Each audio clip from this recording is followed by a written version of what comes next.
How's it going, everyone? I'm Town Cape, and today I'm going to give you my analysis on how the narrative, mechanics, and overall design work together to convey the story of Bloodborne.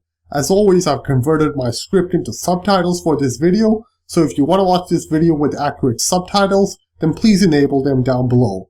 The Souls series has one fundamental design concept. Nothing is given, everything is earned. It's obvious how the gameplay does this. What's fascinating is how the series even manages to achieve this with its story. The story isn't handed to you on a cutscene platter. You have to examine the item descriptions, level design, and gameplay mechanics in order to earn the story. I know I'm kind of late to the party, and there have been a bunch of other interpretations for the story already published. Out of all of them, I'd say that the most popular ones would be Redgrave's The Pale Blood Hunt and VaatiVidya's Bloodborne Story Explained video. I agree with them on some things, and I respectfully disagree with them on others. In order to highlight the differences of my interpretation from the mainstream ones, I'll be referencing Redgrave and VaatiVidya's interpretations a few times throughout this video. I'll also be referencing Future Press's official guidebook, because I think it contains a lot of useful information in understanding the lore of Bloodborne. This analysis will take a chronological look at Bloodborne's story, and will be divided into two main parts. First, I'll be taking you through the story chronologically, explaining why I interpreted each aspect of the story in a certain way. In the second part, I'll talk about a few of the side stories I came across in the game. Information that doesn't really fit into the overarching story, but is still interesting.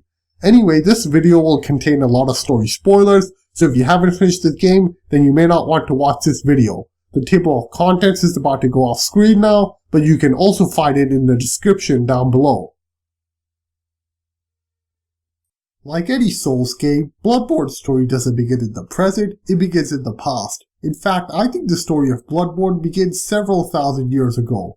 There's an item you find in Cainhurst called the Vileblood Register, and it has been kept throughout the ages. An age is about 1,000 years or so, and since the Vilebloods were only established after blood healing was discovered, I think it's fair to say that Bloodborne's story spans over a very long period of time. However, Bloodborne's story doesn't begin with the scholars of Byrgenwerth, it begins thousands of years before them as well. It begins in an ancient desert land known as Loran. Many fans believe that Loran was some kind of homeland for the Thumerians, but I only partially agree with that. I think it's possible that there may have been some Thumerians living in Loran. It's possible that some of them were just living in a nearby land. However, what I'm sure of is that there were regular human beings living in Loran. The basic story of what happened in the land of Loran is pretty similar to what happened to Yharnam. The people of Loran practiced blood healing, which eventually caused the Scourge of the Beast that led to the end of their civilization. In the present, the only physical remains of Loran are the Loran Chalice Dungeons, so what little information we have is mostly from there. There's an enemy known as the Loran Cleric found exclusively in the Loran Chalice Dungeon. Going by its name, I think it's fair to say that Loran had its own healing church. There also seem to be certain beasts that were specific to Loran, as they have Loran in their name. The Loran Silver Beast, the Loran Dark Beast, but there's one other beast which I think is specific to Loran. The Abhorrent Beast. Out of all the Chalice Dungeons, he can only be found in the Loran Chalice Dungeons. Now the important thing about the Loran Beast is what they have in common. Bold attacks. I think that plays a significant part in the story, but we'll get to that in a few minutes. Some of you may be wondering why I believe the people of Loran were regular humans. The answer lies in an NPC we meet in the game.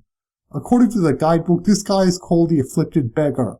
However, he doesn't look like a beggar that fits into Bloodborne's Victorian England setting. He looks more like some medieval Arab Indian beggar. And that's significant because aren't Arabs Indians usually associated with desert lands like Loran? What's also telling is how this guy can turn into an abhorrent beast, a type of Loran beast, and is still able to retain his ability to talk like a human. To me, it looks like he's a surviving descendant from the people of Loran. Since the Scourge of Beasts has been in this people for so long, I wouldn't be surprised if the later generations of the people of Loran evolved with their beasthood and were able to meld their human and beastly aspects together. Anyway, the fall of Loran involved more than just the Scourge of the Beasts, it also had a lot to do with the Great Ones. Judging by their alien-like appearance, I think it's fair to say that the original home of the Great Ones was the cosmos. I don't think they had any specific planet or anything which they resided on. All of outer space was their home. While the Great Ones were powerful and knowledgeable, there was one thing they didn't have: lasting children. Eventually, all of the Great One's children would die. Yes, I said die. The Great One's children are never stated to specifically die anywhere in the game. Items like the 1/3 of the umbilical cord only state that the Great Ones will eventually lose their children. However, I'm fairly sure that lose means die in this context, judging by the interview that Miyazaki gave in the guidebook.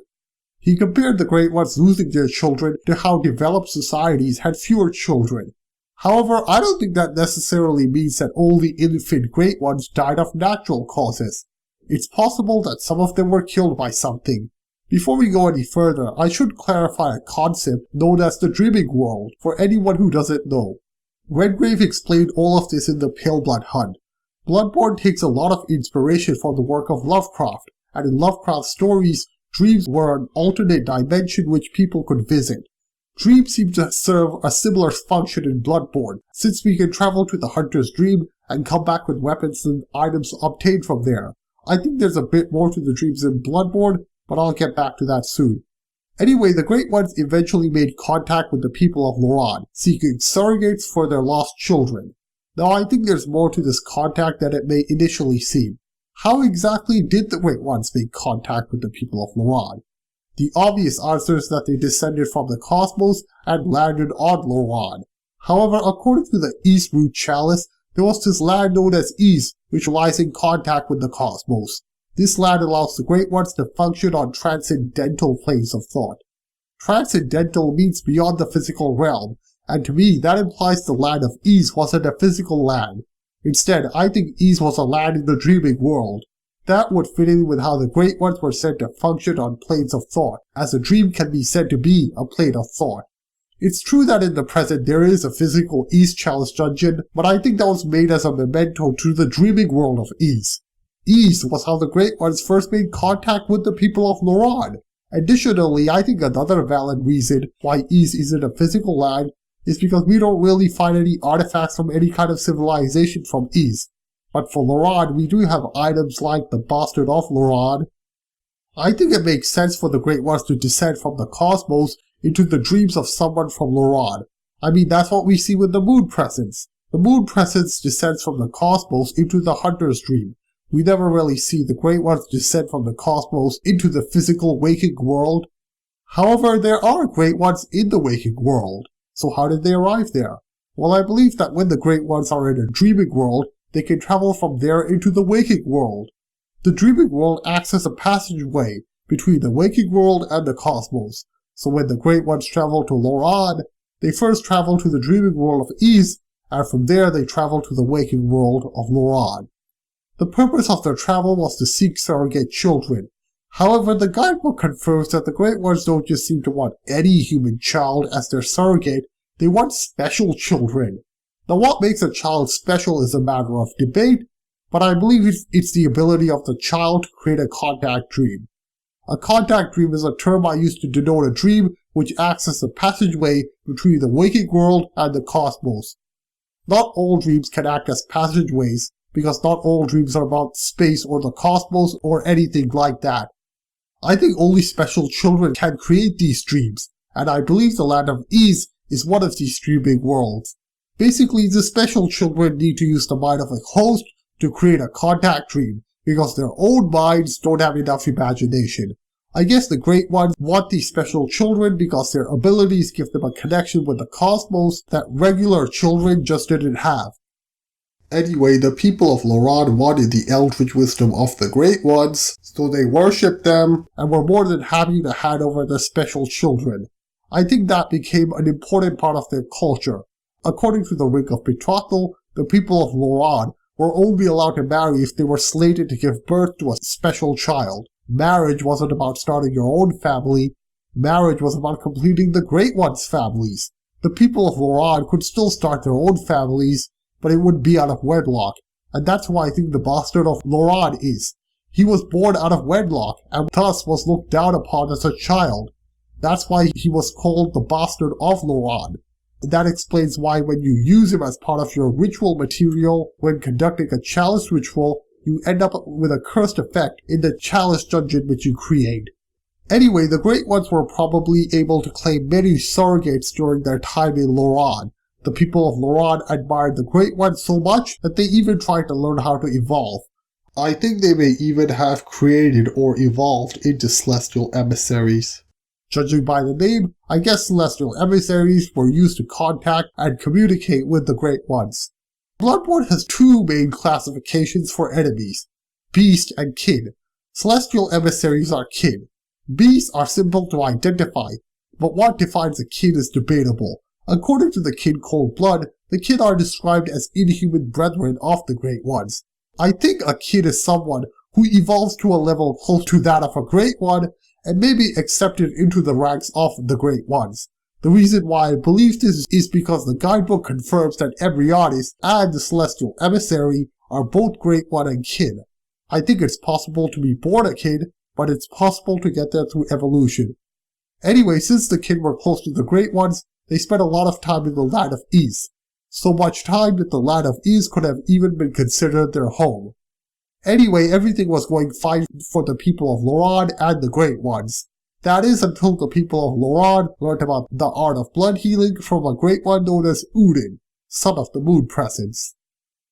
When it comes to blood healing, I think the Moon Presence is the progenitor of the technique. Everything about blood healing has been incorporated into her design. Look at the Moon Presence when you battle her. She has attacks which can prevent you from blood healing. She even has attacks which can instantly reduce your health, and that's important in this game since health is connected to blood.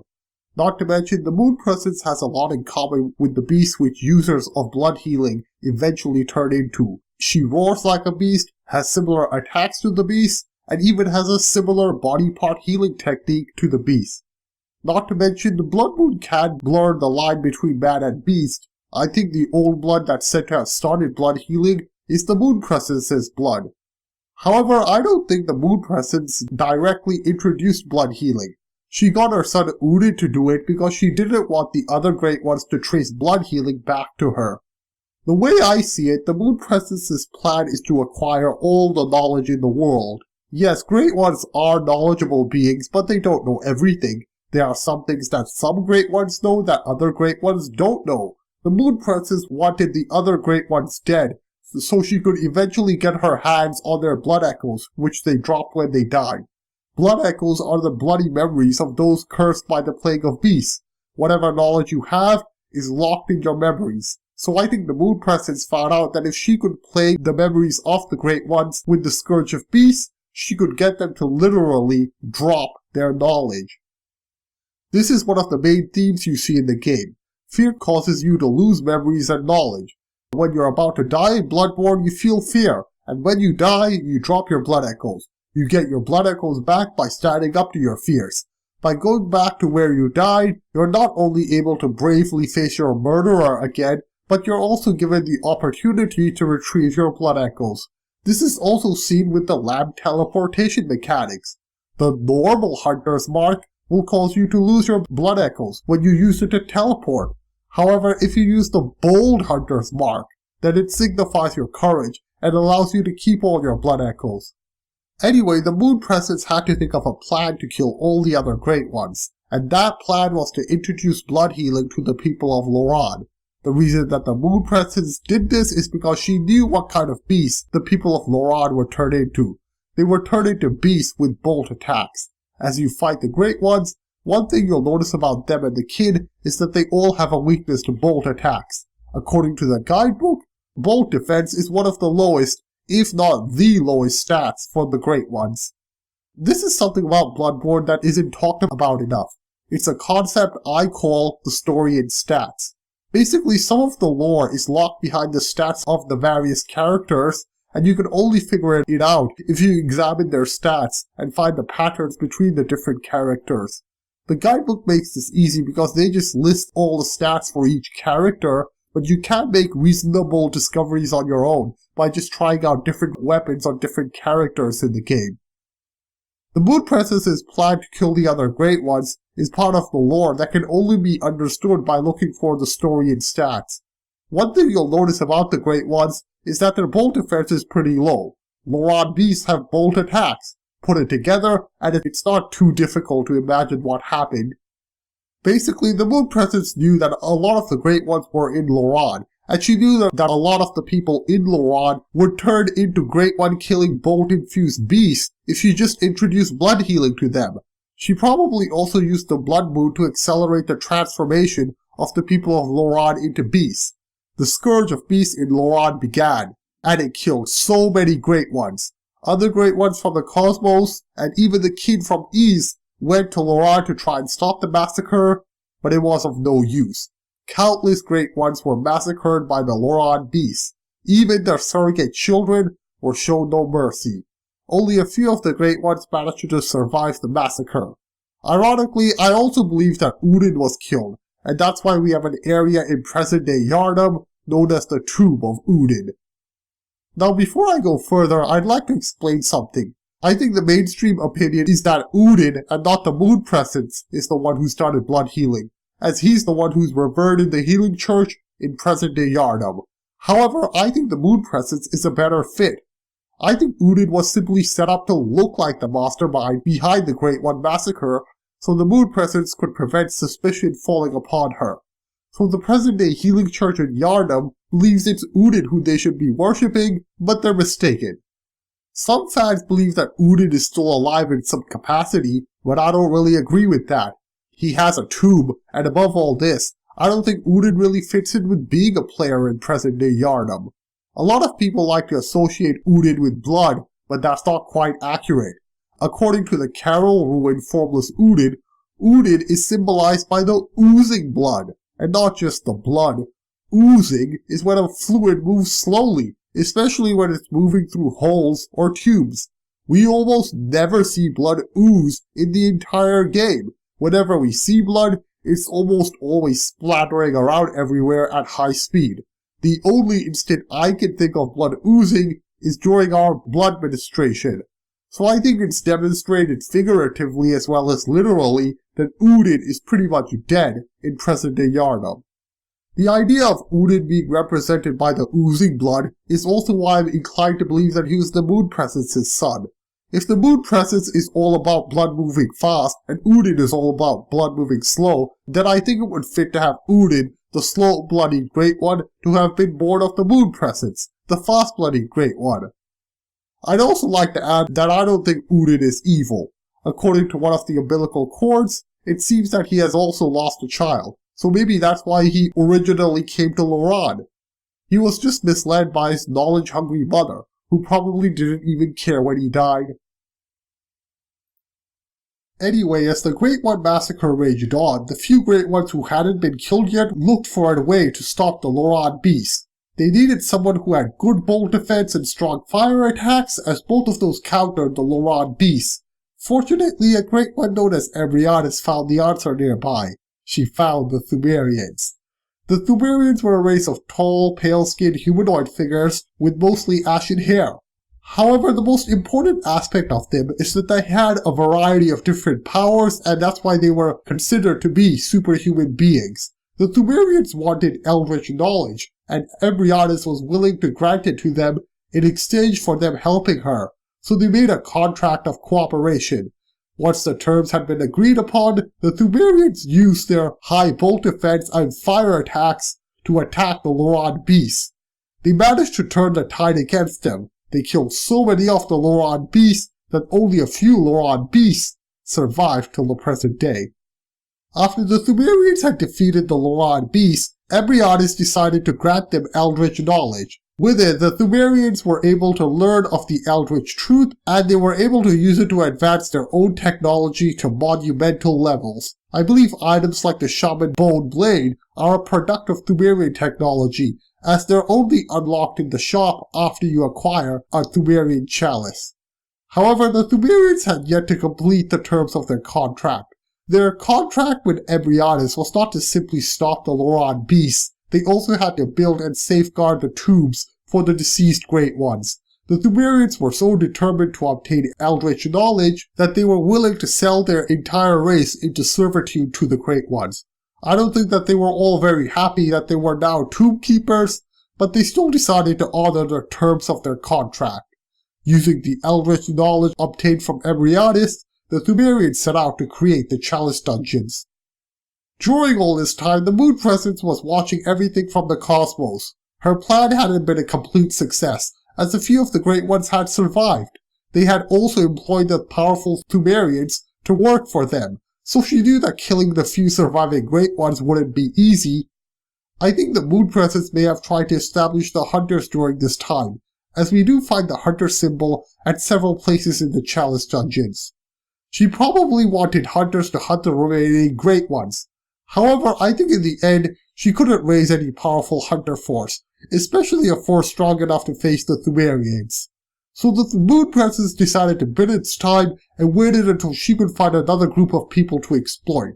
She was safe for now, because without any special children, the surviving Great Ones didn't have any way of returning to the cosmos. Before the Thumerians began to construct the Chalice Dungeons, the surviving Great Ones told them that there was one thing that they had to prioritize above all else: security. After seeing so many of their fellow Great Ones killed, the surviving Great Ones wanted their deceased brethren to at least have a peaceful death. Nobody other than the Great Ones and the Thumerians were allowed to enter their tombs under any circumstances. The Thumerians had to make sure that it would be very difficult to enter the Chalice Dungeons, so they made the keys to the Chalice Dungeons a special ritual, which involved using chalices along with blood echoes, ritual blood, and other difficult to obtain materials. There was also supposed to be a powerful guard stationed at each level of the Chalice Dungeons to stop anyone who may try to raid the tombs. These guards consisted of elite Thumerian soldiers and members of the surviving Great Ones.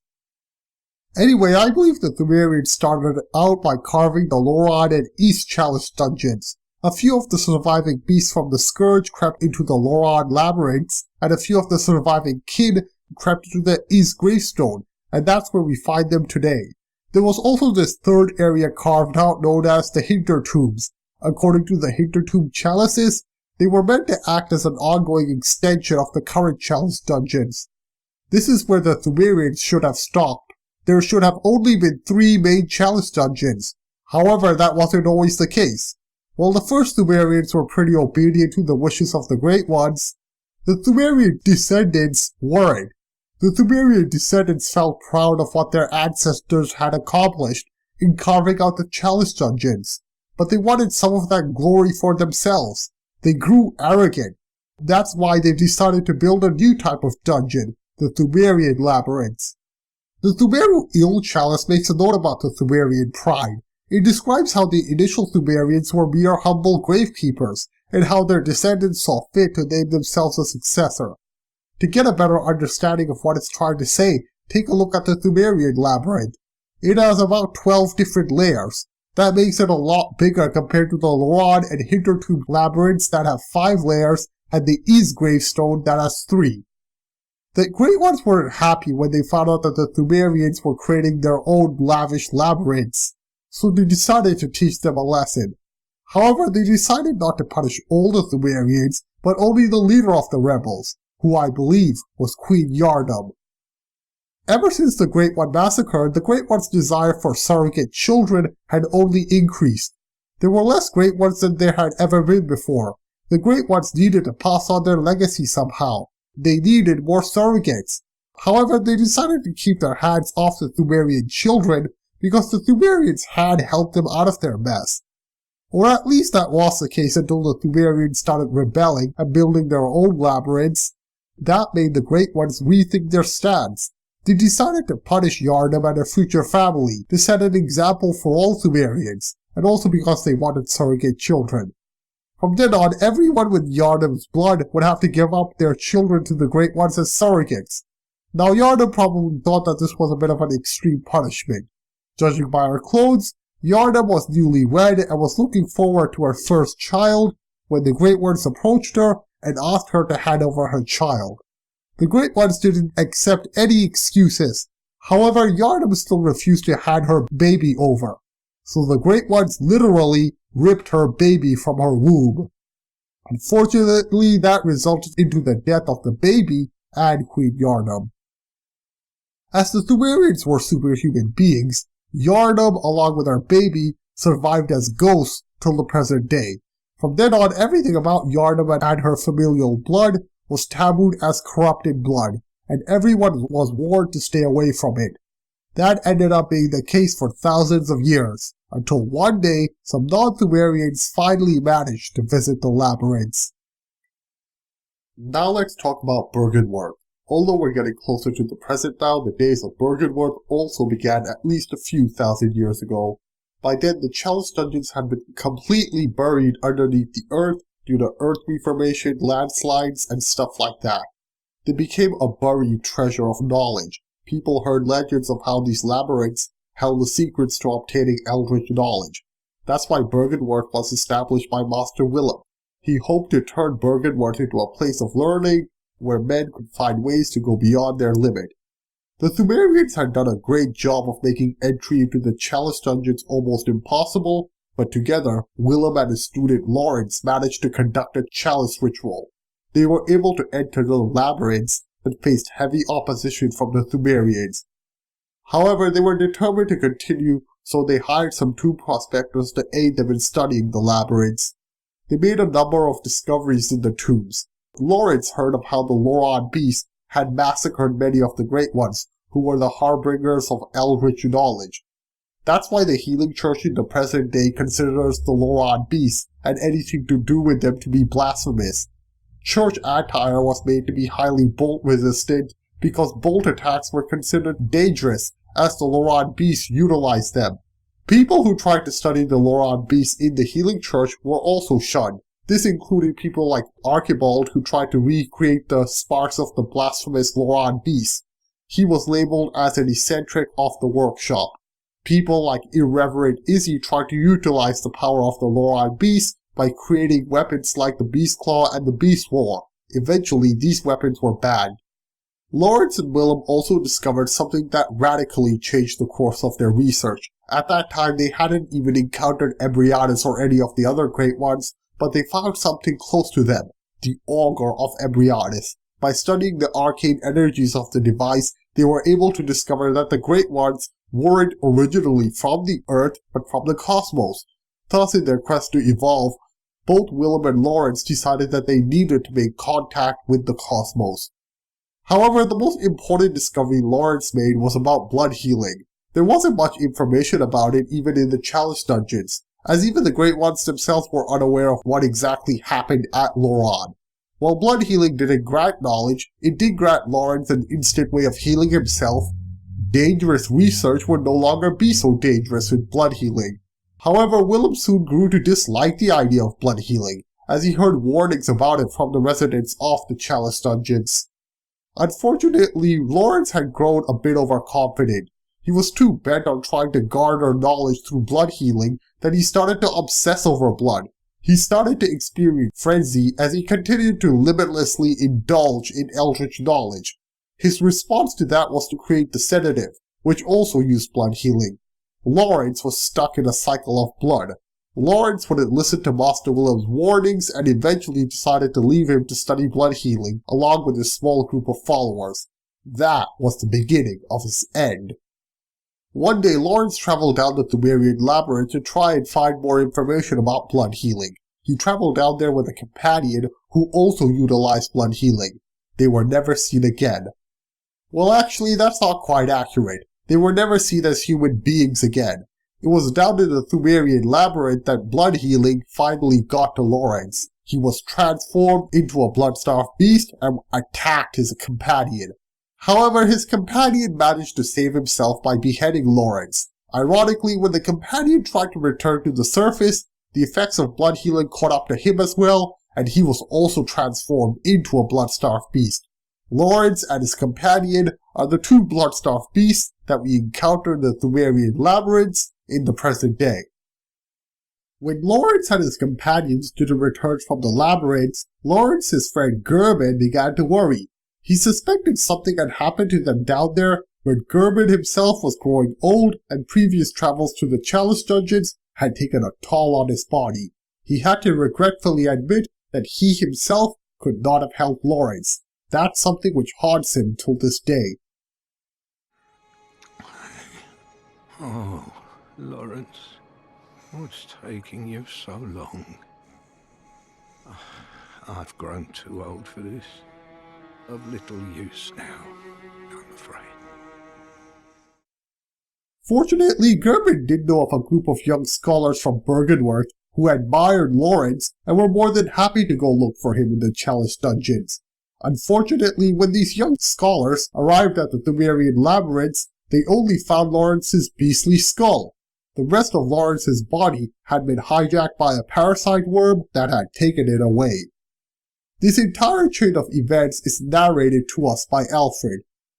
Byrgenwerth is an old place of learning, and the Tomb of the Gods, carved out below Yharnam, should be familiar to every hunter. Well, once a group of young Byrgenwerth scholars discovered a holy medium deep within the tomb. This led to the founding of the Healing Church and the establishment of blood healing. I believe these young Byrgenwerth scholars were the Lawrence admirers which Gerbin had hired to rescue Lawrence from the labyrinth. Of course, they only managed to find his skull, which they considered to be a holy medium. According to Alfred, the holy medium is what established blood healing, and I believe Lawrence's beastly skull did that. I think the young Byrgenwerth scholars who found his skull considered Lawrence to be a martyr to the cause of blood healing, and decided to continue his legacy by pushing the art of blood healing further. They portrayed Lawrence as this Christ-like figure. Using that narrative, they were able to establish the Healing Church and gain a lot of followers. Initially, I think it was only Lawrence and a few of his followers who were practicing blood healing. After his death, the young Byrgenwerth scholars were able to popularize blood healing among the masses. Remember, it was said that the holy medium established blood healing rather than created it, so it's fair to assume that people were practicing blood healing before the Healing Church's inception. This is another part of the lore where I differ from both Redgrave and VaniVidya. Both of them said that they believe Ebrietas is the holy medium, but I don't think that's the case. Alfred states that the holy medium of blood healing is venerated in the main cathedral, but Ebrietas isn't located in the main cathedral, she's located underneath it. Additionally, I don't see how Ebrietas could have established blood healing as a popular art. I mean, she was being kept secret. Above all this, Miyazaki stated in an exclusive interview in the guidebook that Lawrence's skull served as the start of the Healing Church, so I interpreted that to mean that Lawrence's beastly skull was the holy medium. Now, I think that one of the most interesting things about the young scholars who found the Healing Church is that they weren't really faithful followers of Lawrence. They were more like Lawrence fanboys, so it's no wonder why the Healing Church's ideology slowly became twisted over the ages. These guys basically just wanted knowledge by any means necessary. However, I still think they respected Master Willem, and I do think they even trained some members of the Healing Church under him, and that explains why some members of the Healing Church wear eye coverings. Anyway, I'd also like to highlight what Ebrietas represented. I think Ebrietas was basically the conveyor of eldritch knowledge to those who desired it. Items like the Augur of Ebrietas, which allows you to partially summon some of her tentacles, are described as remnants of the eldritch truth encountered at Byrgenwerth. I think the eldritch knowledge of Ebrietas is the eldritch truth, and whenever the word eldritch truth is used, it's referring to her. I think Lawrence and his associates did initially bring Ebrietas to Byrgenwerth, but the moment the Healing Church was established, his followers decided to move her there. I also think the Healing Church was able to get some of the Thumerians to work for them. Remember how I said the Thumerians are tall, pale-skinned humanoids with superhuman abilities? Well, some members of the Healing Church are like that, such as the Church Servant and the Church Giant. I guess some of the younger Thumerians just got bored of being tomb keepers and wanted to see the outside world. Of course, the older Thumerians remembered what happened to Yharnam when she and her followers rebelled, so they decided not to abandon their duties. According to the Ailing lore in Chalice, some people claim that the next place to be destroyed by the Scourge of Beasts will be Yharnam. I believe the people who made this claim were the older Pthumerians who remembered what happened to Loran.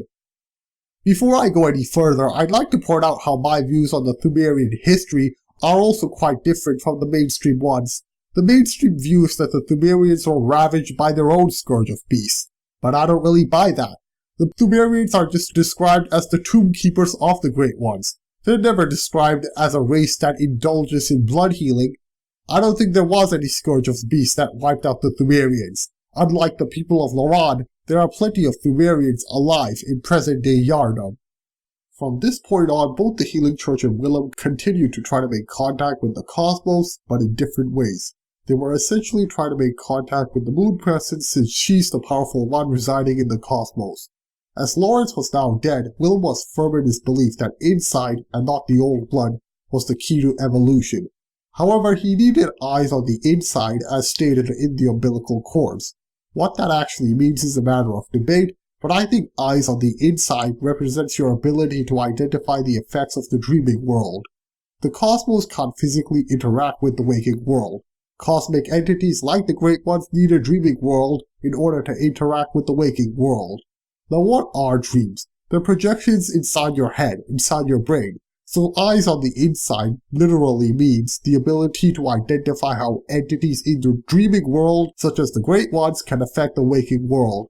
For example, in the main game we get to see and hear more Great One related stuff as our insight increases. However, I think the phrase eyes on the inside can have some literal significance as well. I think by studying eyes we can find out how better to look within and find out more about ourselves. That's what I think Master Willem meant when he said what we need are more eyes. I think he was referring to how they needed more eye test subjects to study. Anyway, Willem's student agreed with Willem's insight and began to volunteer to do all they could to help him obtain more eyes. Willem only wanted what was best for his students, so early on he used what little eldritch knowledge he had to help his students evolve. He basically turned them into the Garden of Eyes that we see in Byrgenwerth today. According to the guidebook, Willem used the Garden of Eyes for the cultivation of eyes. However, that's not all there is to them. The Garden of Eyes were also made to evolve further, and I think some of them got quite close to becoming Great Ones. At first glance, the Garden of Eyes looked like these weird Meagle fly-like creatures that look nothing like anything else we find in the game. But that's not true.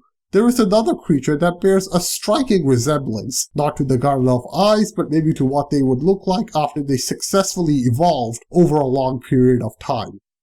I'm talking about Amygdala, specifically the Amygdala we see outside Udin Chapel, at the gates of Yahar'gul, and inside Yahar'gul.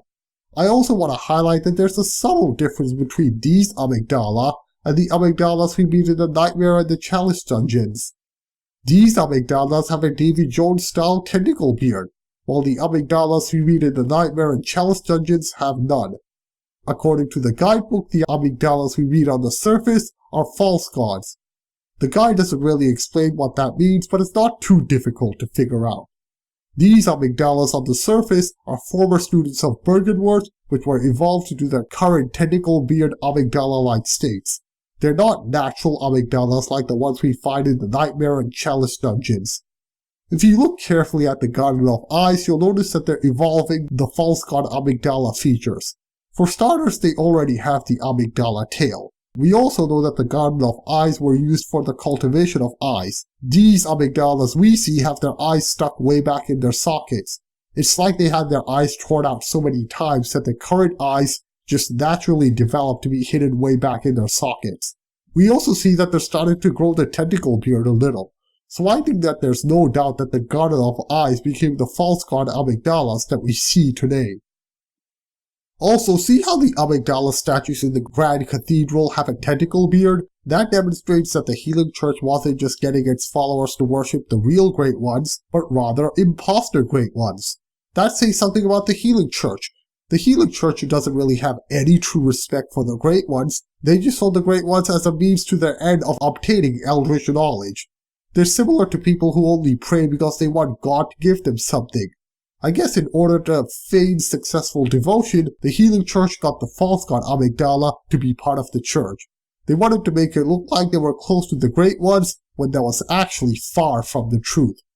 I mean, the Great Ones didn't want anyone to enter the tombs of their deceased brethren, but the Healing Church were always sending 2 prospectors down there to do raids for them. During all this time, the Moon Presence was quietly residing in the cosmos, watching over the events that unfolded in Byrgenwerth and Yharnam. Honestly, she was probably satisfied with what had occurred. Blood Healing was living on in a new population that wasn't on best terms with the surviving Great Ones. Eventually, she hoped that she could turn them into hunters and use them to get the rest of the Great Ones' blood echoes. However, the Moon Presence ended up putting her plan into action sooner than expected. She was watching everyone from the cosmos when the actions of a certain individual caused her to panic. That individual was Gehrman.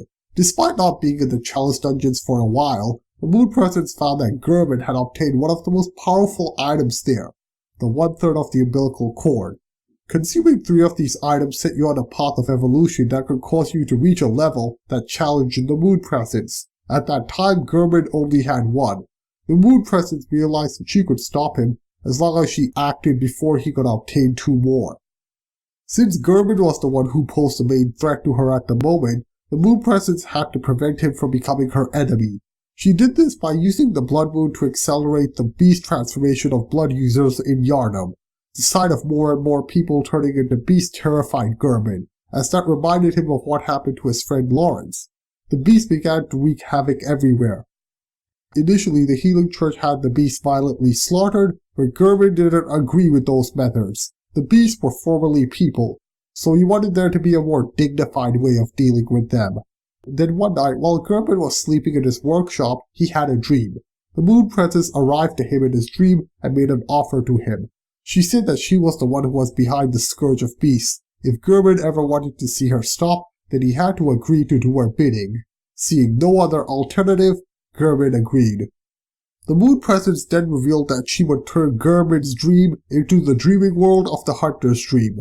Normally, only special children were able to create dreaming worlds, but the Moon Presence had gotten the blood echoes of the dead special children from Loran, so she had inherited the ability from them. In the dream, Gehrman would forge his weapons and get whatever useful items she could find. Since it was Gehrman's dream, everything in it was a projection of stuff from Gehrman's mind.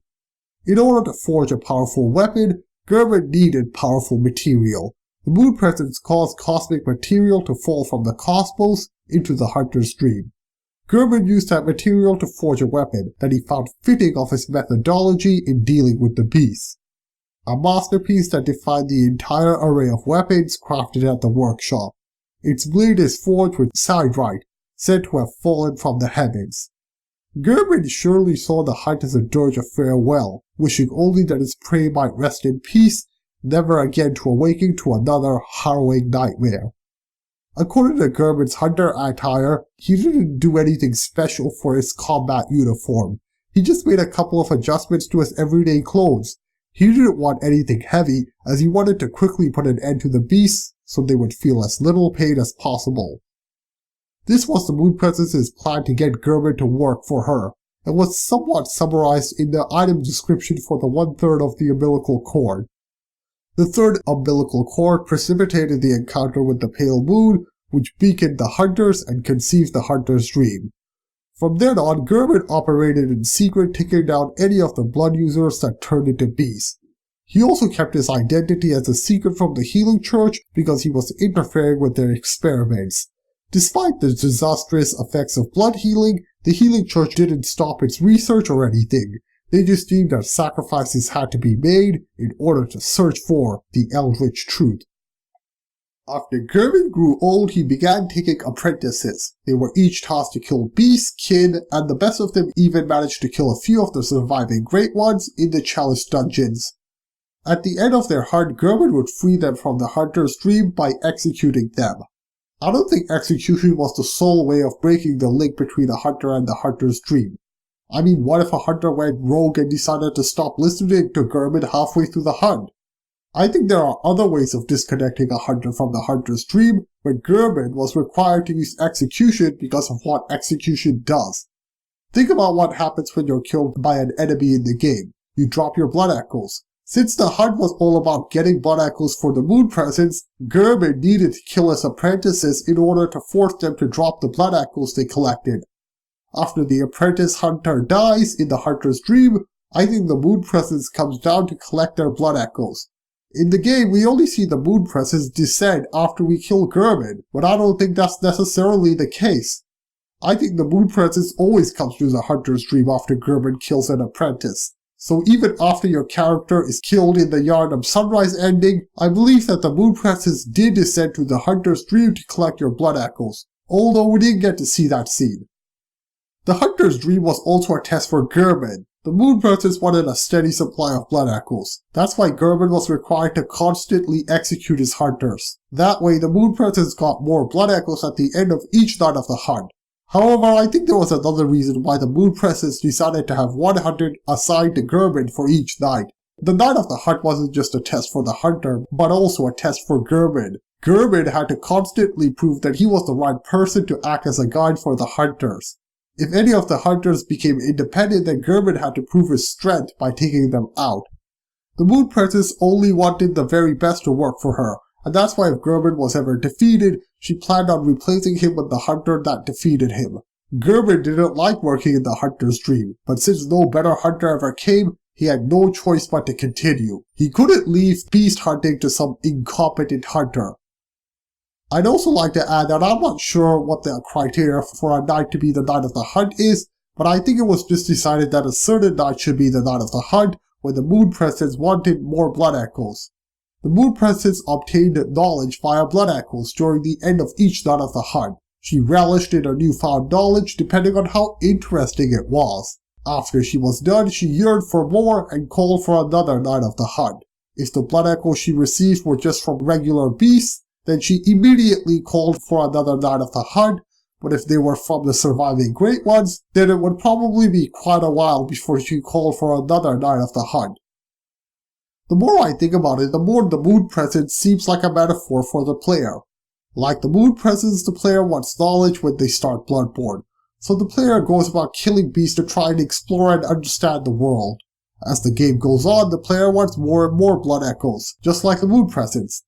They want the blood echoes so they can do more and see more interesting things, just like the moon presence.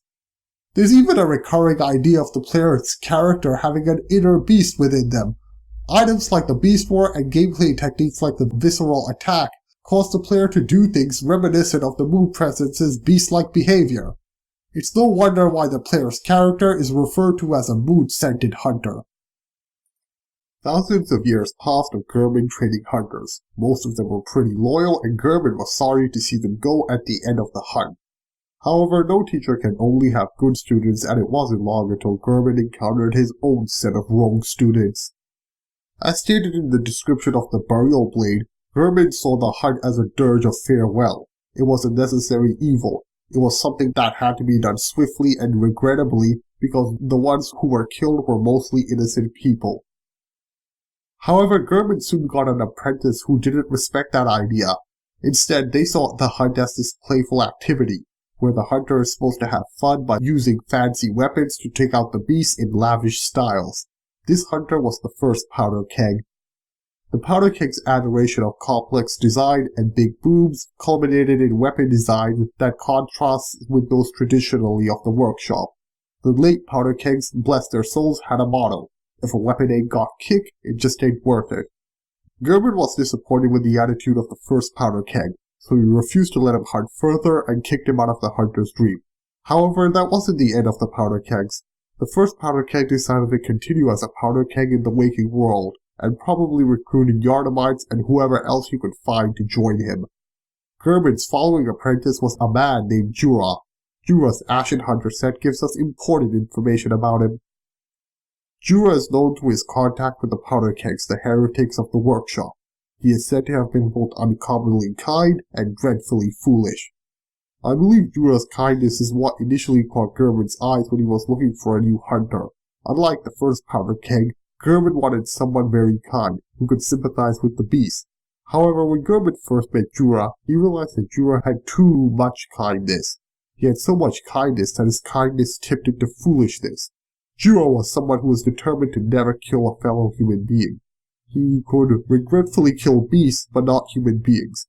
Gehrman knew that Jura would only work for him as long as he was unaware that the beasts he was killing were once human beings, so Gehrman decided to keep this information from him. So Jura began the hunt. However, it wasn't long until he came into contact with the powder kegs. Gehrman had warned him to stay away from them, but Jura's foolish level of kindness kicked in when he met them. He decided they weren't that bad and that Gehrman had been too hard on them. He secretly joined the powder kegs. He wasn't the biggest fan of how they killed beasts, but Jura thought that the beasts were no different from the animals which he ate, so it didn't matter too much to him. However, it wasn't long until Jura's opinion drastically changed. During that time, there was this disease in Old Yharnam called the Ashen Blood. The people tried to treat it with antidotes, but that only provided temporary relief, and it wasn't long until the Ashen Blood ailment returned. The Healing Church administered a lot of blood healing in order to quell the Ashen Blood. It looked like it worked, but then a bigger problem arose. The blood moon was still out. In fact, the blood moon had been shining over Yharnam every night, since the moon presence had employed Gehrman as the first hunter. The Healing Church knew that if they ever administered blood healing in such large quantities to the population of Old Yharnam, then they would all swiftly be turned into beasts. But they didn't care. The Healing Church wanted to experiment blood healing on the population of Old Yharnam. However, this experiment went out of control, and it eventually led to Old Yharnam being burned down. When the hunt began, the Healing Church left us blocking the Great Bridge to Cathedral Ward as Old Yharnam burned to the ground that moonlit night. Notice how this note says the hunt began. However, that's not quite accurate, because the night of the Old Yharnam incident was not the night that the first hunt was conducted. However, consider who could have written this note. Probably a regular Yharnamite who lived in central Yharnam and only knew of what they saw. I think that the author of this note was referring to the night that the Healing Church began to officially hunt beasts. So I think the Old Yharnam incident was the first time the Healing Church formally identified the beast as a huge threat and set out to use hunters to eradicate them. An important point about the Old Yharnam incident is that despite it being the first incident in which the Healing Church formally got involved in the hunt, I don't think it involved the Healing Church's first hunter, Ludwig. We hear about Ludwig a lot from weapons like Ludwig's Holy Blade. However, we don't really find any evidence that he participated during the Old Yharnam incident. We never meet Ludwig, but if his weapons are anything to go by, it's clear that he had a thoughtful and methodological style to dealing with the beast. That just doesn't fit in with burning down an entire city with everyone in it. However, there are some hunters who fit in very well with this style. The powder kegs. So I think at that time the Healing Church didn't have any hunters, but they had heard about the powder kegs. The church had a huge beast problem in Old Yharnam, so they employed the powder kegs to put a stop to it.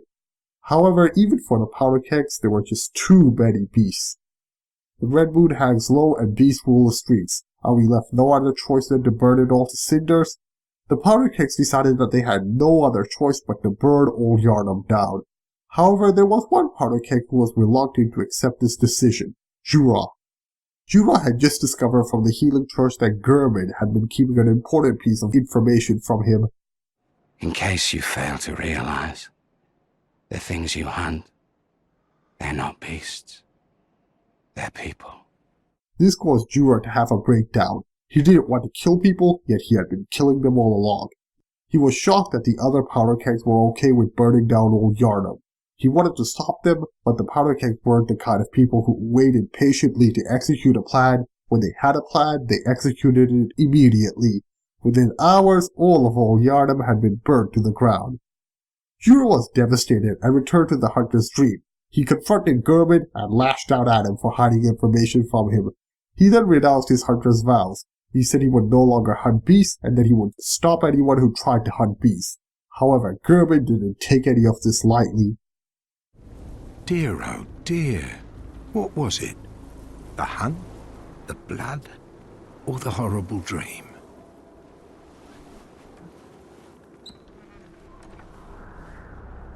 Oh, it doesn't matter.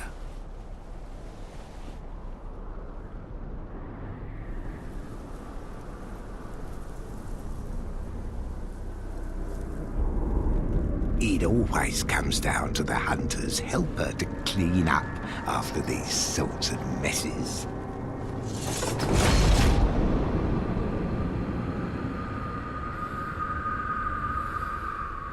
Tonight, Gammon joins the hunt. After saying that, German fought and defeated Jura. He then cut his connection with the hunter's dream. Jura awoke with the sunrise of burned Old Yharnam. However, Jura realized that not all hope had been lost. Not all the beasts of Old Yharnam had been killed. He could still protect them from the remaining powder kegs. According to the Charred Hunter sect, we do know that there were hunters, probably powder kegs, who went after the beast even after the burning of Old Yharnam. Deciding that it was worthwhile to kill people who threatened the lives of innocents, Jura went down and killed almost every single member of the powder keg which he could find. However, there was one member which he spared. This member begged for forgiveness when Jura arrived to kill him, and Jura, still being kind at heart, decided to give him another chance. This forgiven powder keg member is the ally of Jura that we find in Old Yharnam today. In the meantime, the Healing Church had lost the powder kegs, but the threat of the beast remained. Beasthood was becoming a huge problem, especially for the Healing Church. According to the Sword Hunter badge, clerics of the Healing Church turned into the most hideous beasts. That's why the Healing Church decided to establish their own hunters under the command of a man named Ludwig. There are some notable differences between Ludwig's hunters and Gehrman's hunters. Ludwig's hunters had no access to the hunter's dream, as they were not associated with the moon presence in any way. Ludwig's hunters also had bigger weapons, and that was because they weren't just cleaning up the streets of Yharnam of beasts, but also cleaning up the beasts that members of the Healing Church, such as the clerics, turned into. These beasts were far bigger and more dangerous than any of the beasts in central Yharnam, so they required bigger weapons to be dealt with. Now let's go back to the days of early Byrgenwerth, when news about the Great Ones and the Eldritch Truth began to pour from expeditions in the Chalice dungeons to Byrgenwerth. There was one student who was more fascinated than any of the others. This student was Karol, who was studying hard to become a scholar. We know that Karol was initially a student, as he's referred to as one in the Ruin Workshop tool. However, later on he became the Ruinsmith of Byrgenwerth, as is stated in many of the Karol ruins. Karol had the ability to hear the voices of the Great Ones and etch them into ruins. But how did he gain that ability? I think it's because he spent a lot of time in the Chalice dungeons. He explored them from top to bottom. He was exposed to so much Eldritch knowledge, and Eldritch knowledge increases one's insight. Notice how when our insight increases, we begin to see and hear the more Eldritch aspects of the game? Well, I think it was similar with Karol. Examine the item placement and you'll notice that the most powerful Karol ruins are all located in the Root Chalice dungeons. So I think that Karol got a lot of insight from there and was able to craft the best Karol ruins there because the Chalice dungeons were the best place to hear the Great Ones. Anyway, there was something in the Chalice dungeons which the Healing Church had forbidden. The blood of the dead Queen Yharnam. The Healing Church had heard rumors about how her blood was powerful but cursed by the Great Ones. They didn't want to use it, but they didn't want anyone else to be using it either, so they forbade anyone from using it. However, Karol had other plans. After crafting ruins for the Healing Church for years, he decided he no longer liked the Healing Church. The Healing Church was too pretentious, and was only interested in gaining knowledge by hook or by crook. Karol wanted more than just knowledge. He really wanted to be revered by the Great Ones and establish a genuine relationship with them. The Healing Church wasn't interested in helping him with that endeavor, but Karol knew a place that would. His own homeland of Cainhurst. Some of you may be wondering why I decided that Karol is the traitor. It's kind of hard to pinpoint him, but I think there are enough clues to reasonably determine it's him. For starters, let's take a look at the item placement of the Ruin Workshop tool. Notice how the Ruin Workshop tool is located on a dead hunter in Hemwick. Hemwick is the bridge between Yharnam and Cainhurst. I think the dead hunter we see was someone who was loyal to Karol and was bringing the Ruin Workshop tool, which was originally Karol's tool, back to his homeland of Cainhurst from the hunter's dream. The tool is described to be a misplaced hunter's tool, so I think this hunter stole it from the hunter's dream. That can explain why the hunter is found dead in Hemwick. He was probably killed by the witches of Hemwick and had his connection to the hunter's dream cut by Gehrman, who branded him as a traitor for stealing the Ruin Workshop tool. With no hunter's dream to revive him, this hunter was left as a corpse in Hemwick. Let's also take a look at what Alfred says. A bit of wisdom from the eminent master Logarius. Once, a scholar betrayed his fellows at Bergenworth and brought forbidden blood back with him to Cainhurst Castle. It was there that the first of the inhuman Vile Bloods was born. Over here, Alfred is quoting Master Logarius, but notice how he refers to the traitor as simply a scholar of Bergenworth rather than as Ruinsmith Carroll. I think that can be explained. I think the reason for this is because Carroll betraying the Healing Church came as a real shock to them and was a massive blow to their PR. I mean, Carroll had constructed all their ruins, so I think the higher-ups in the Healing Church like Logarius only reveal some of the information about the traitor in order to prevent any kind of public outcry. Anyway, I think Carroll took the forbidden blood back to Cainhurst Castle because he wanted the people of Cainhurst, his people, to become the Neo-Thumerians. He wanted them to succeed where the Thumerians hadn't. The Thumerians were very successful in their endeavors for the Great Ones, but there was one area which they weren't very successful in, and that was in providing the Great Ones with a special child. So when Carroll returned to Cainhurst, he implanted Yharnam's blood in Princess Annalise's body. The superhuman Thumerian blood granted her immortality and allowed her to start the Vile Bloods. The Vile Bloods were an elite group that was designed to find anything that could help Annalise give birth to a special child. As the ages passed, the Vile Bloods focused on hunting hunters, as they provided them with the blood dregs, substances that Annalise felt helped her the most in giving birth to a special child. Since the blood dregs were so useful in this matter, the Vile Bloods refer to the special child as the Child of Blood. It's also notable that Carroll crafted an Oath Carroll rune, Corruption, for the Vile Bloods, and gave it to Annalise to distribute to all current and future Vile Bloods. The existence of the Corruption Carroll rune is one of the strongest pieces of evidence that Carroll was involved in Cainhurst at some point. Carroll had crafted runes specifically for the church, like the Radiance rune and the Communion rune. So if there was also a rune specifically for the Vile Bloods, then it suggests that Carroll wasn't always loyal to the Healing Church. The Corruption rune also allowed the Vile Bloods to continuously heal when they were near death. The Healing Church was shocked by what Carroll was able to do for the Vile Bloods. The Vile Bloods didn't even need blood vials to heal. They could just heal by being a Vile Blood. That threatened the appeal of the Healing Church. The Vile Bloods also slaughtered the Healing Church hunters for blood dregs. The Healing Church knew that if they were to survive, they had to put an end to the Vile Bloods. Eventually, a war broke out between Cainhurst and the Healing Church. However, this, for the most part, wasn't a very successful war at putting an end to the Vile Bloods. Soon, the Healing Church found out that the Vile Bloods had an ally. This ally was making trouble for the Healing Church, but was also making sure that there was no trouble at Cainhurst. This ally was the Moon Presence. The Moon Presence had noticed Carroll's desire to befriend the Great Ones. However, the surviving Great Ones weren't interested because they still had a grudge against Carroll for disturbing the peace of their deceased brethren by exploring the Chalice dungeons. So the Moon Presence decided to answer Carroll's desire instead, because she saw how an alliance with him could benefit her. Carroll would agree to persuade Annalise into getting the Vile Bloods to slaughter the Healing Church hunters and to basically ignore Gehrman's hunters. That would make everything easier for the Moon Presence, who was using Gehrman's hunters to gather blood echoes for her own consumption. In return, the Moon Presence would not use the Blood Moon's effects on Cainhurst. That's what we see in the game. Even after we unleash the Blood Moon, we still don't see it in Cainhurst and in many other places. Basically, we only see the Blood Moon over Yharnam and areas that were connected to the Healing Church.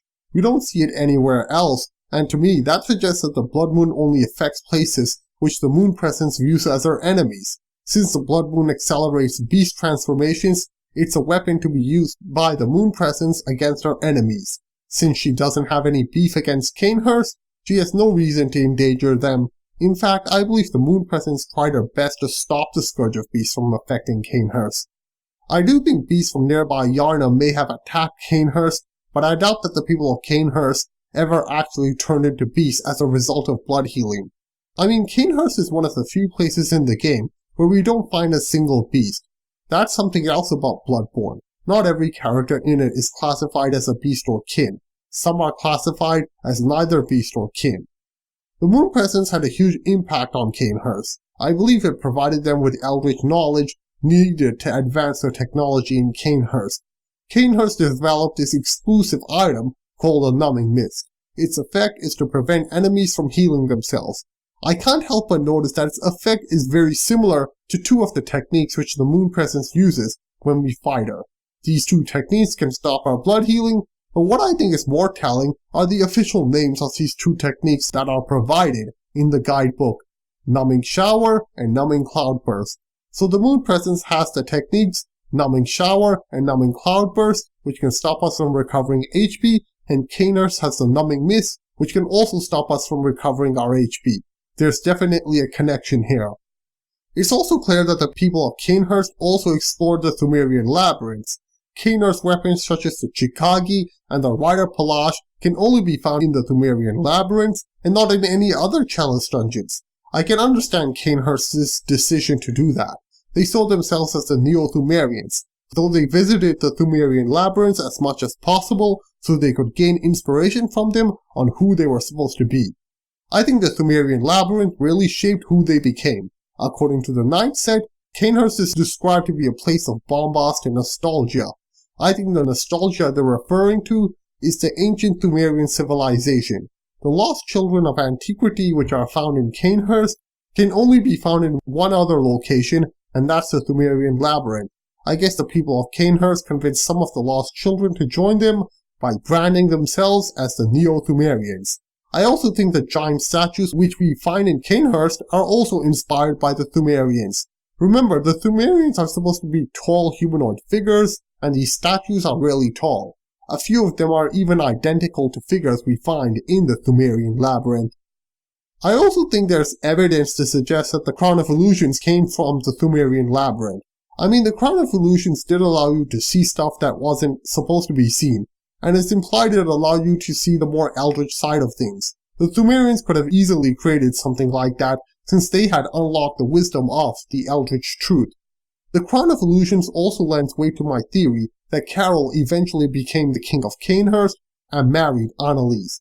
We know that there was clearly an active king in Cainhurst, as there's an empty throne right next to Annalise. This king had to wear his crown, which showed all this crazy cosmic otherworldly stuff.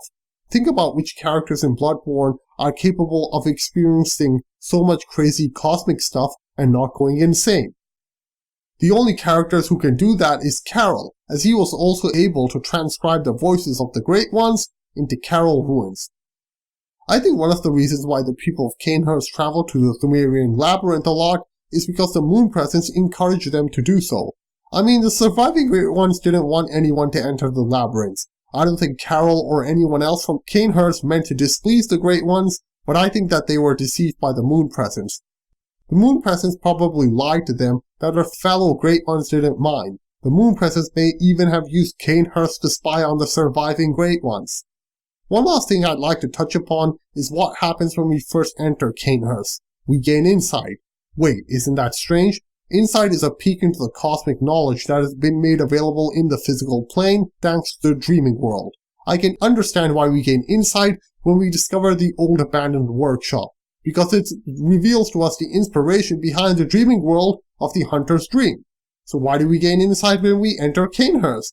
Well, I think it's for the same reason. I think the only reason for us to gain insight when we enter a location in the physical world is when it acts as inspiration for something in the dreaming world. I think Cainhurst acted as inspiration for the dreaming world in Karol's head. I mean, the Moon Presence was communicating with him, so she needed a dream to communicate with him. Thus, she used Karol's own dream of Cainhurst Castle.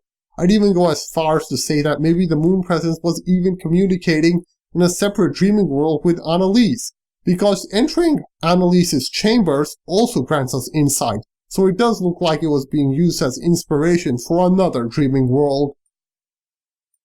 Now let's return to the story of Master Willem at Byrgenwerth. He was evolving his students into the Garden of Eyes, and some of these Gardens of Eyes further evolved into the false god Amygdalas.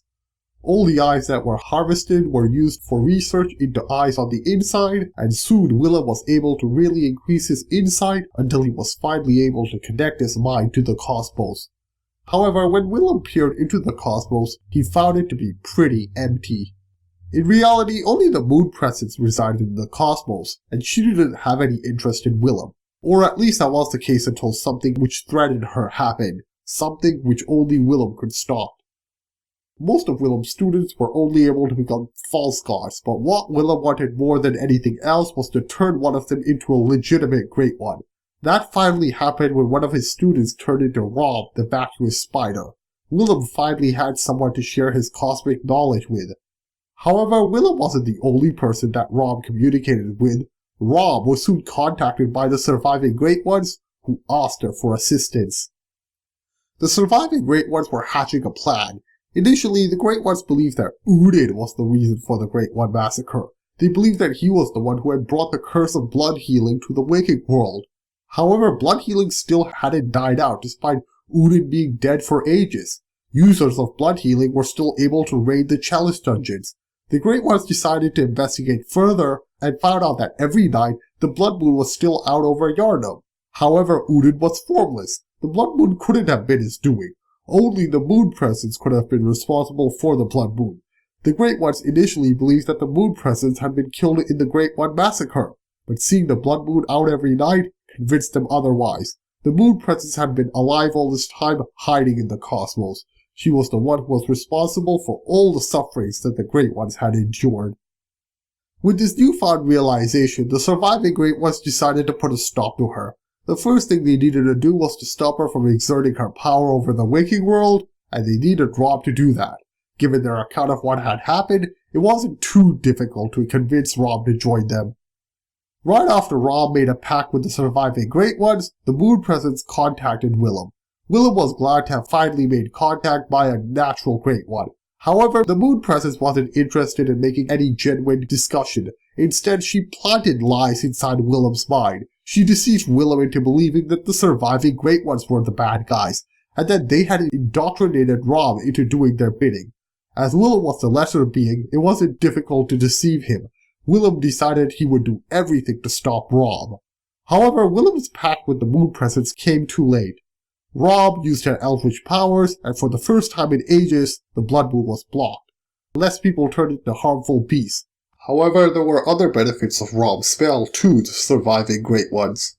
The Byrgenwerth spider hides all manner of rituals.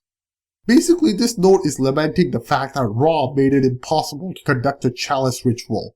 Rob hid all manner of rituals, so she hid the chalice rituals as well. You can't enter a chalice dungeon without conducting a chalice ritual. This fitted in with the surviving Great Ones' desires.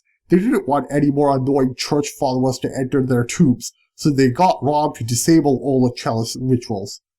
After the success of Rob, the Great Ones began making their next move, but in order to understand them, we have to take a look at the School of Mensis. At that time, the School of Mensis was run by some crazy guy named Micolash. When we meet him in the present, he has some comments about Rob. As you once did for the vacuous Rob. Grant us eyes. Grant us eyes. It sounds like Micolash envies Rob. I think this envy started when he found out that Rob had successfully evolved. I think that's when Micolash decided to let his ego get the best of him. That's when he decided to break a law of the Healing Church. He decided to turn to the Blood Moon in order to make contact with the cosmos. Now let's take a look at the upper stratum of the Healing Church. It was composed of the choir of Upper Cathedral Ward and the School of Mensis of Yahar Ghul. Both the choir and the School of Mensis had a common goal of making contact with the cosmos. They were allowed to use any means necessary to achieve their goals, with one exception. Neither of them were allowed to make contact with the Blood Moon. Why? Well, because the Healing Church had figured out that there was some sort of connection between the Blood Moon and the Vile Bloods. The Blood Moon accelerated the beast transformation of blood users in Yharnam. That caused a lot of problems for the Healing Church. However, the Healing Church's spies reported that there was no such effect in Cainhurst, as the Blood Moon was absent there. I don't think the Healing Church had all the details, but they suspected that there was some sort of alliance between the Vile Bloods and the Blood Moon. That was enough for them to deem the Blood Moon to be blasphemous. However, Micolash had exhausted all his options in trying to contact the cosmos. Contacting the Blood Moon was the only thing he hadn't tried. Above all this, he felt that Rob was hiding something, as she had hidden the Blood Moon. Micolash decided that he needed to beacon the Blood Moon if he was ever going to make contact with the cosmos. Initially, Micolash tried to achieve this goal in private. Madmen toil surreptitiously in rituals to beacon the moon, uncover their secrets. Judging by the state of present-day Yahar Ghul, I think it's fair to say that a lot of people perished in Mikolash's crazy secret rituals to beacon the blood moon. Eventually, Mikolash decided that the cosmic entity behind the blood moon had to be a great one. Since his crazy rituals didn't work, he decided to use the old-fashioned method of summoning a great one. From the information obtained from the Chalice Dungeons, Mikolash had heard about how the Great Ones were all destined to lose their children and wanted special children as surrogates. Mikolash decided to employ the use of a special child, judging by this note that we find in Yahar Ghul. Nightmarish rituals crave a newborn, find one and silence its harrowing cry. I think this was a pretty dark demand by the people of Yahar Ghul. None of them wanted the blood moon back, so they were pretty much asking you, or anyone else who read this note, to go and kill any special child you find. That way Mikolash would get no special child to beacon the blood moon with. Unfortunately, Mikolash was successful in finding a special child named Murgo. I'm not certain if Murgo was a human child or some Thumerian child that Mikolash kidnapped from the labyrinth. Either way, Murgo did end up catching the attention of cosmic entities, but these cosmic entities did not include the moon presence. These cosmic entities were the surviving Great Ones. The surviving Great Ones took Murgo, but quite ironically, they didn't really take Murgo as their surrogate child. Instead, they saw Murgo as their ticket to taking down the moon presence. The moon presence was in the cosmos, so in order to conduct their revenge against her, they needed to go to the cosmos. However, the only way they could go to the cosmos was by taking a passageway through the dreaming world from a contact dream. However, only a special child could create a contact dream. Murgo was that special child. It's strongly implied that the surviving Great Ones didn't treat Murgo that well. For one thing, Murgo is crying throughout the entire game. We just can't hear it unless we have enough insight. Additionally, Queen Yharnam's ghost is also going after Murgo, and seems to show pathos towards him or her. After you kill Murgo, Queen Yharnam bows to you as thanks. The guidebook suggests that she's thanking you for putting baby Murgo out of his or her misery. Queen Yharnam's ghost is a bit of a funny character. I don't think she's actually on anyone's side, but her interests do seem to serve the moon presence more than the surviving Great Ones. I think Queen Yharnam just doesn't want the Great Ones to ruin the life of another baby. I mean, they had killed her own baby, so that's an understandable desire. And above all this, she is right because Murgo's wet nurse and the other surviving Great Ones seem to be doing a pretty bad job of treating Murgo. When the surviving Great Ones set out to retrieve Mikolash's special child, I think Yharnam's ghost went to warn the School of Mensis to not give Murgo up. In order to stop her, the surviving Great Ones had Rom seal her away. I'll also take a moment to explain my interpretation of Murgo's identity. Murgo's identity is another ambiguity in the series. Redgrave believes Murgo is Udin, others believe Murgo is an infant Great One. However, I believe that Murgo is either a special human child or a special Thumerian child. Why don't I believe Murgo is a Great One? Well, it's because of what's written at the beginning of several Carol ruins. It's stated that the Carol ruins are transcriptions of the inhuman voices of the Great Ones. Think about that. Inhuman voices of the Great Ones. Murgo doesn't have an inhuman voice. Murgo sounds like a human baby crying. Murgo sounds very human. I don't think Murgo can be a Great One who are described to have inhuman voices. I'm not sure if it's ever suggested whose child Murgo is. I doubt it's Queen Yharnam's. Some people have speculated that Gascoigne might have some relationship with Murgo, as his favorite song is Murgo's Lullaby. Maybe Murgo was the child that Gascoigne had with another woman. Anyway, let's return to Mikolash. He was thoroughly disappointed when he had discovered that Murgo had been taken without granting him any sort of insight. He wasn't entirely sure of what had happened. All he knew was that some Great Ones had taken Murgo and given him nothing in return. Mikolash still needed to find a way to beacon the blood moon, so he decided to do some more research and then stumbled on some more information about the blood moon. The blood moon had first been beaconed by this ancient cosmic artifact known as the 1/3 of the umbilical cord. Fortunately, Mikolash had one of those from an earlier expedition to the Chalice Dungeons. He used it, and it granted him audience with Murgo, but it resulted in the stillbirth of his brain and the brains of the rest of the School of Mensis. They were all dead. Now let's talk about the surviving Great Ones. There are a few notable things about them. First is the reason why the surviving Great Ones allowed Micolash to have audience with Murgo. It's because they wanted the 1/3 of the umbilical cord. They knew that consuming that item would grant them with the powers needed to surpass the Moon Presence. When they saw Micolash waving it around, they knew that they had to go get it. However, I would like to point out that the surviving Great Ones allowing Micolash to have audience with Murgo wasn't really out of sincere interest. Rather, I think they wanted to use Micolash for their purposes in a similar way to how they used Murgo. They probably promised Micolash that he would evolve to the same level as Rom as long as he did what they said.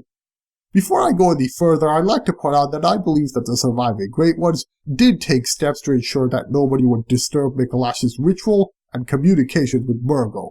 I think the real Amygdala took control of all the false god Amygdalas and used them to stop people from entering Yahar Ghul. Due to Rom's spell, the false god Amygdalas were also cloaked invisible to those with little insight. Remember how I said only a special child could create a dreaming world using a host? I think the surviving Great Ones decided that Micolash was to be the host of the dreaming world that Murgo was to create. This is obvious by Micolash's title, which denotes him as the host of the nightmare. It's also evident by how the nightmare appears.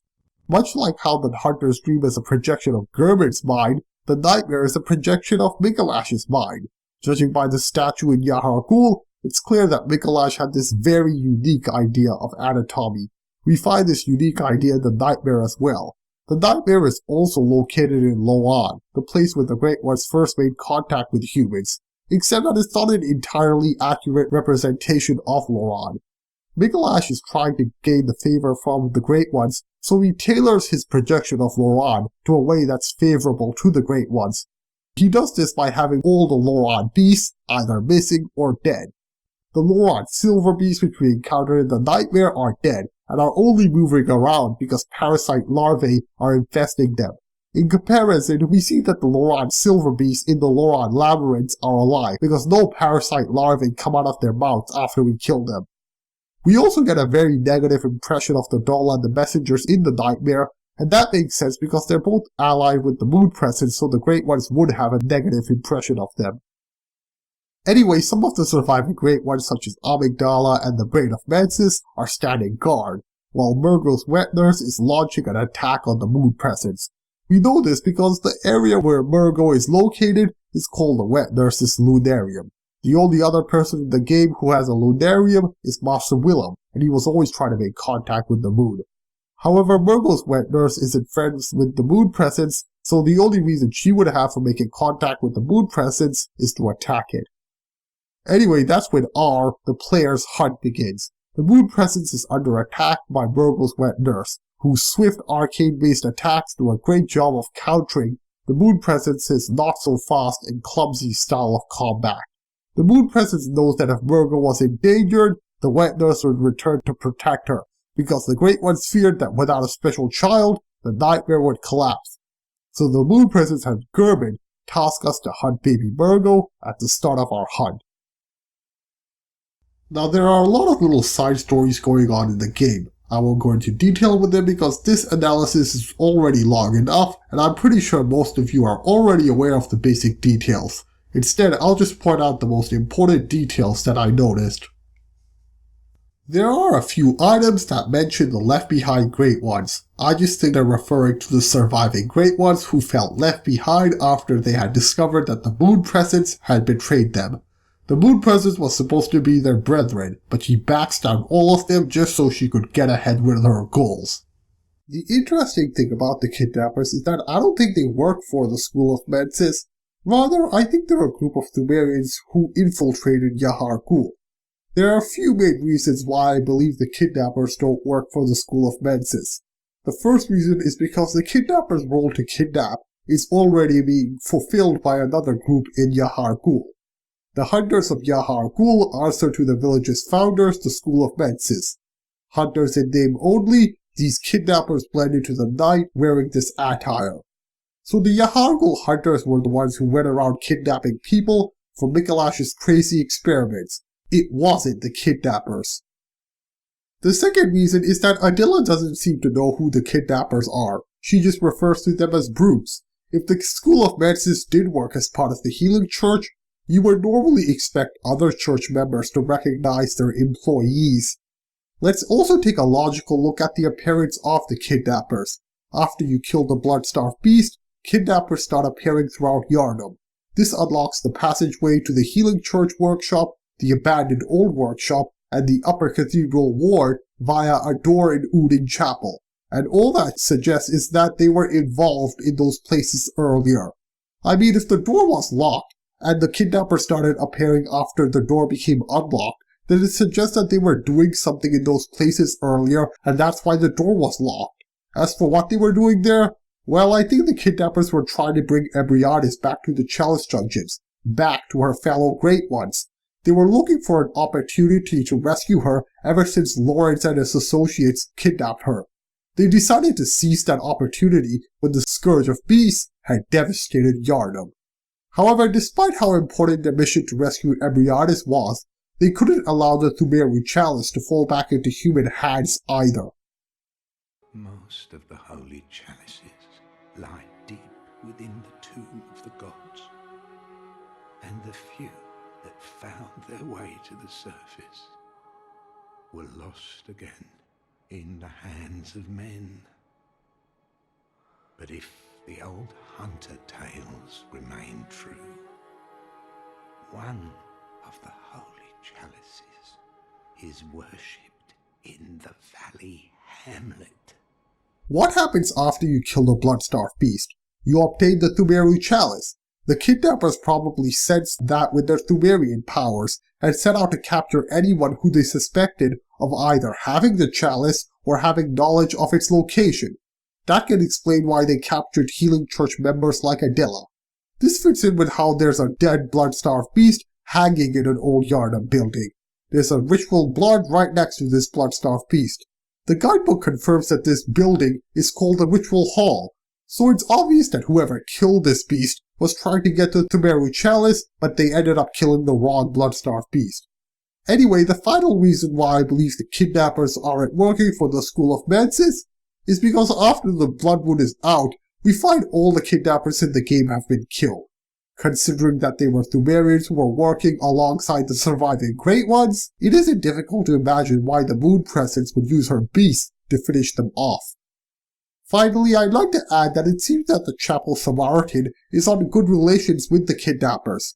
I mean, if the kidnappers really unlocked the door in Udin Chapel and exited from there, then the Samaritan would have noticed. However, he never alerts us or anything, and that implies that he didn't find them alarming. It's like he considered them friendly, and that's why them walking by was okay with him. This makes sense because I guess it would be easy for the kidnappers to talk the Samaritan into not making a fuss to anyone. I mean, the Samaritan is all about saving people, and since the kidnappers seem to be on a mission to rescue Ebrietas, it would be very easy for them to gain the Samaritan's trust. In the nightmare, we find an enemy which the guidebook names as the Giant Lost Child. But whose child is it? Well, there are two other giant enemies in the game, so let's try to figure it out.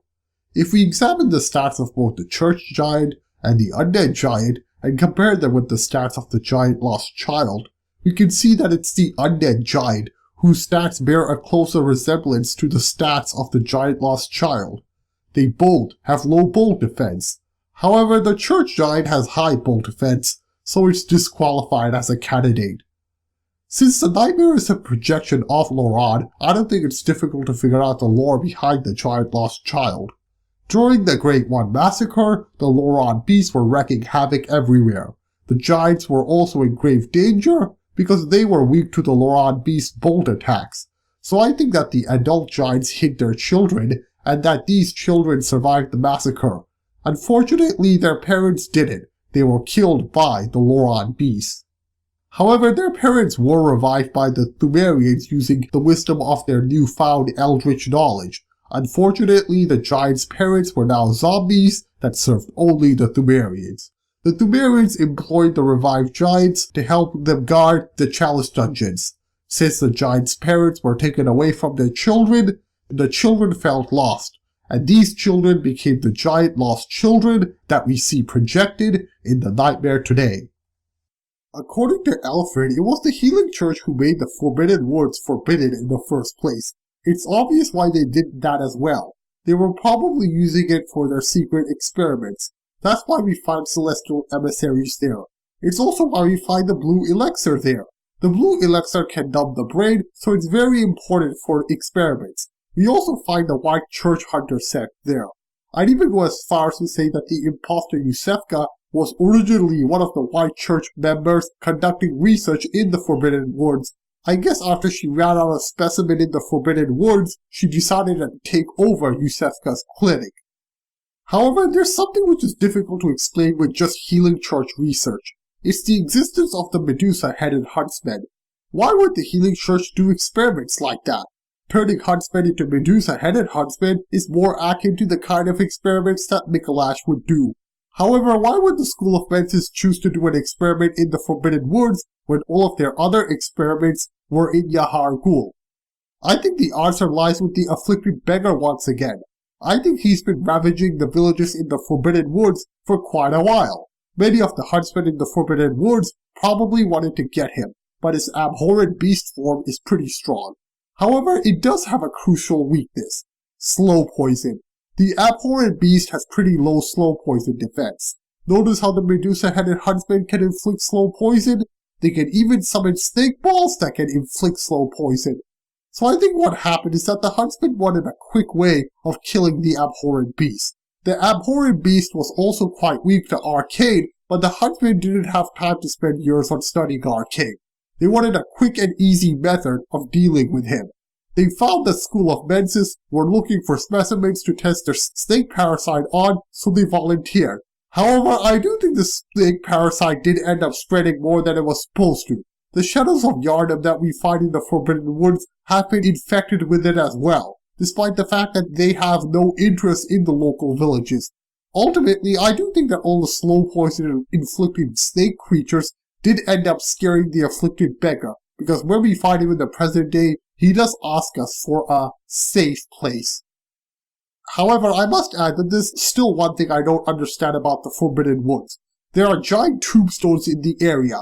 It's never explained why they're there, but we do find this underground area which also has giant tombstones and is style similar to the Altar of Despair. It looks like a bunch of church giants are praying over the graves of their deceased brethren down there. That can help explain the giant tombstones in the Forbidden Woods.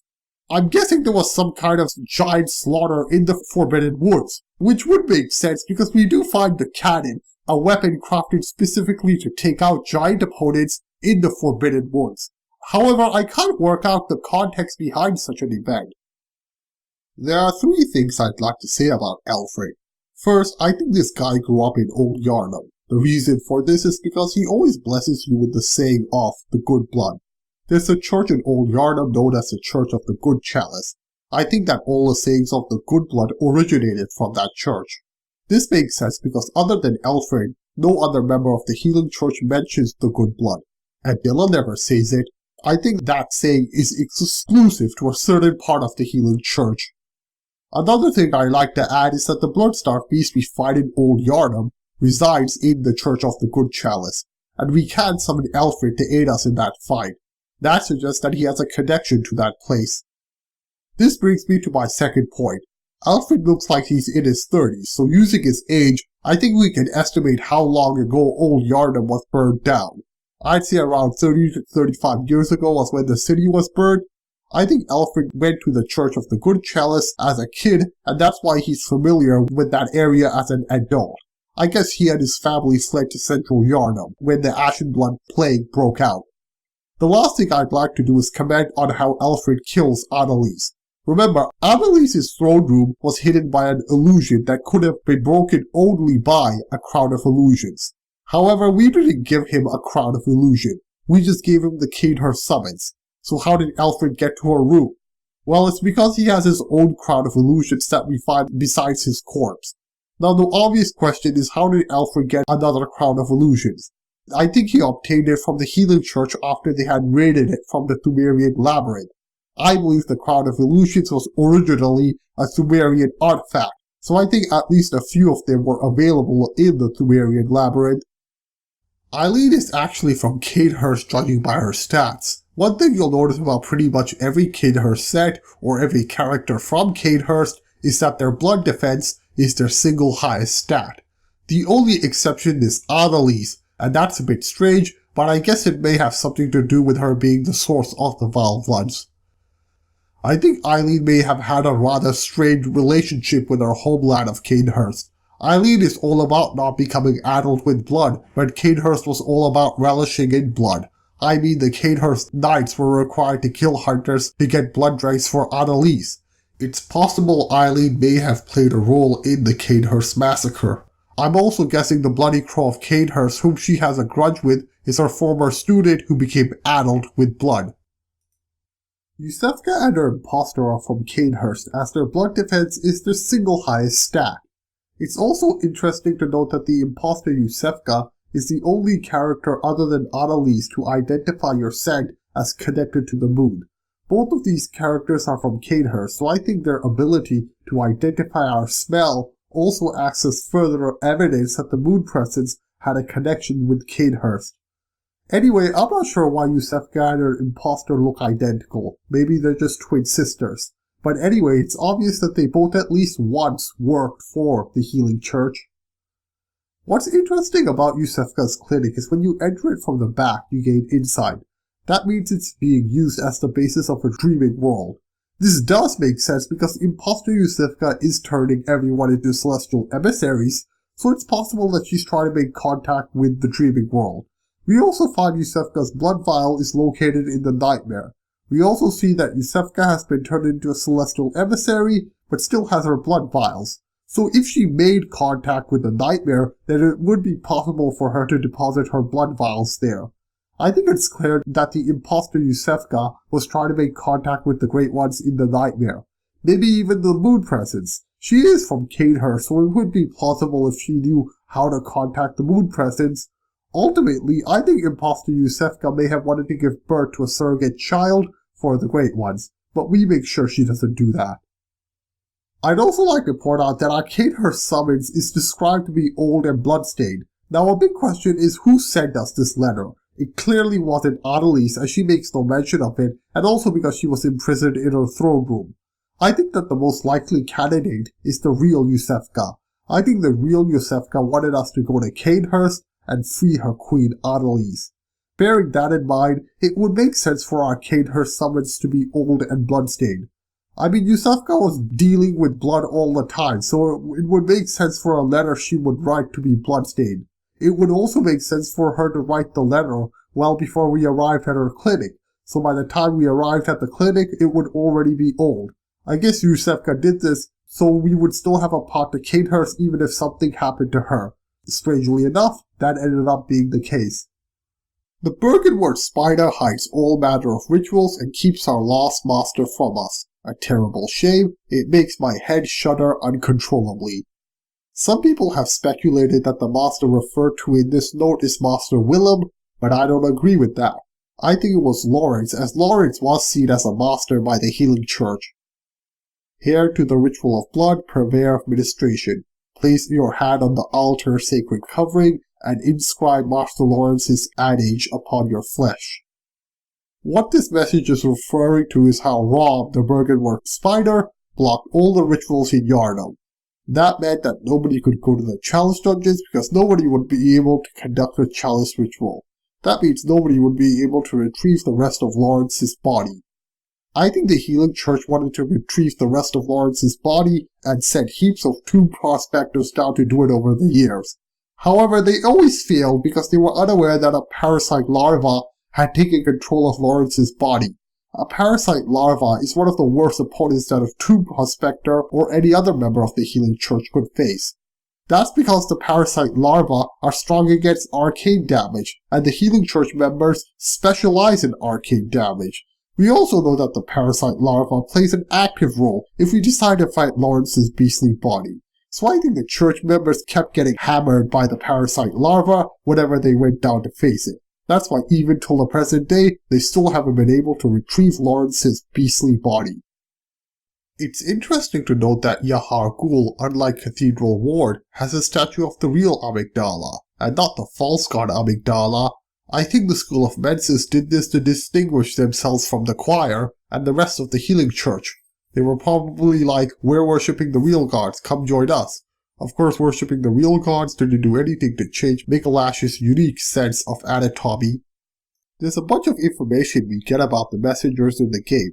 They love hunters, they tend to not sell church attire, they also love adornments, which suggests that the reason they don't sell church attire is because they love playing around in the church attire. They also act like babies when wearing adornments.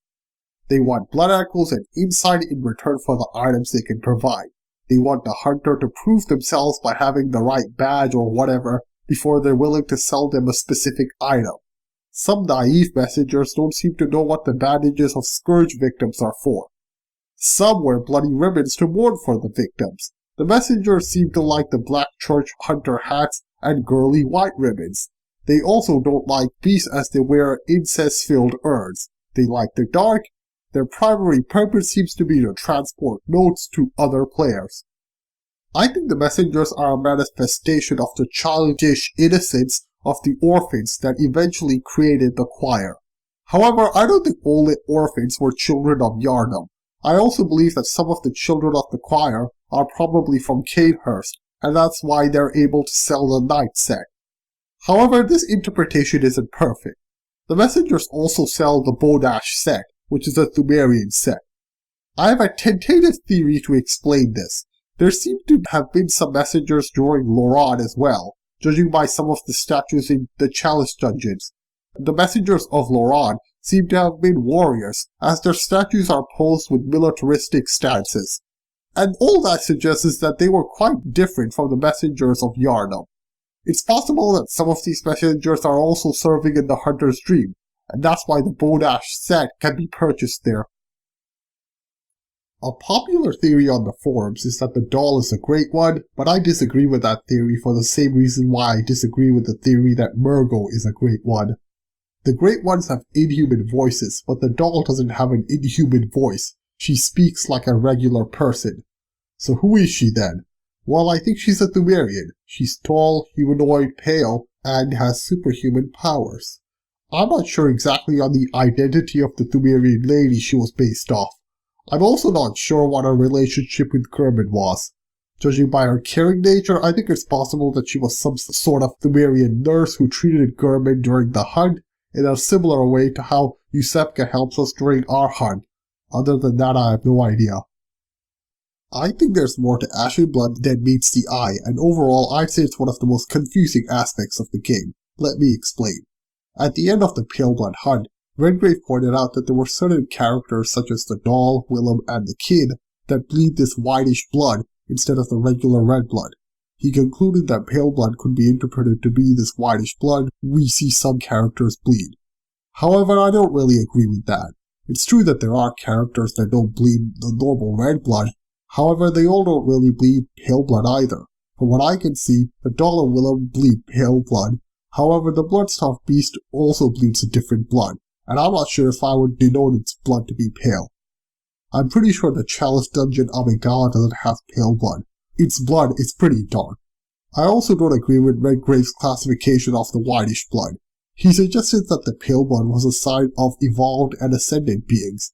However, there are beasts that haven't evolved in any way, but still have the whitish pale blood. For example, the Bloodstaff beast isn't evolved in any way. It's just a beast, but it still has the whitish blood. I think it's better to classify the special blood as ashen blood rather than pale blood. All these different colors we see in the different colored bloods can be considered to be ashen. Ash can be white, it can be gray, it can be black, or it can be a mix between the three.